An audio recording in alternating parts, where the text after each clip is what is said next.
दक्ष police news, पहिले खाकी मग बाकी। दिंडोरी मतदारसंघातील उमेदवार जेपी गावित यांच्या पक्षातले अखिल भारतीय किसान सभेचे पदाधिकारी तसंच कार्यकर्त्यांसह नाशिकच्या जिल्हाधिकारी कार्यालय इथं उमेदवारी अर्ज मोठं शक्ती प्रदर्शन करून दाखल करण्यात येणार आहे। दिंडोरी लोकसभा मतदारसंघामध्ये भाजपच्या भारती पवार तसंच महाविकास आघाडीचे भास्कर भगरे यांच्यानंतर आता जेपी गावित यांचंही नाव जोडलं गेलंय। त्यामुळे आता ही निवडणूक तिरंगी होण्याची दाट शक्यता आहे। या सर्वांचा आढावा घेतलाय आमचे प्रतिनिधी प्रकाश दुर्वे यांनी।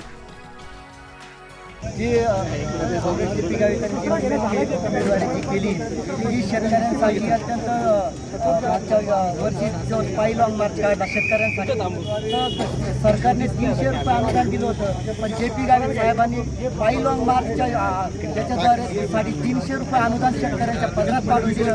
खरोखर शेतकऱ्यांचा नेता असेल तर जेपी गावित साहेब आहे।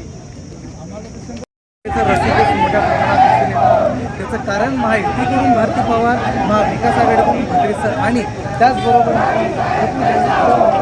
पदाधिकारी कार्यकर्ते त्यांचं दिसतंय।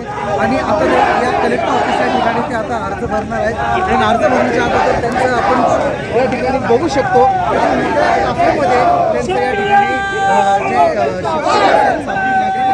आणि खरं तर यांच्या ज्या मागण्या आहेत त्या अद्याप पूर्ण झाल्या नाही आणि जे आदिवासी बांधव आहेत जे आदिवासी बांधव आहेत त्यांच्या ज्या मागण्या आहेत त्या मागण्या जेपी गावितच पूर्ण करू शकतात अशी देखील खात्री या ठिकाणी मिळते। मोठा त्यांचा ताफा देखील आपल्या या ठिकाणी दिसतोय। दक्ष पोलीस न्यूजसाठी प्रकाश दुर्वे, नाशिक।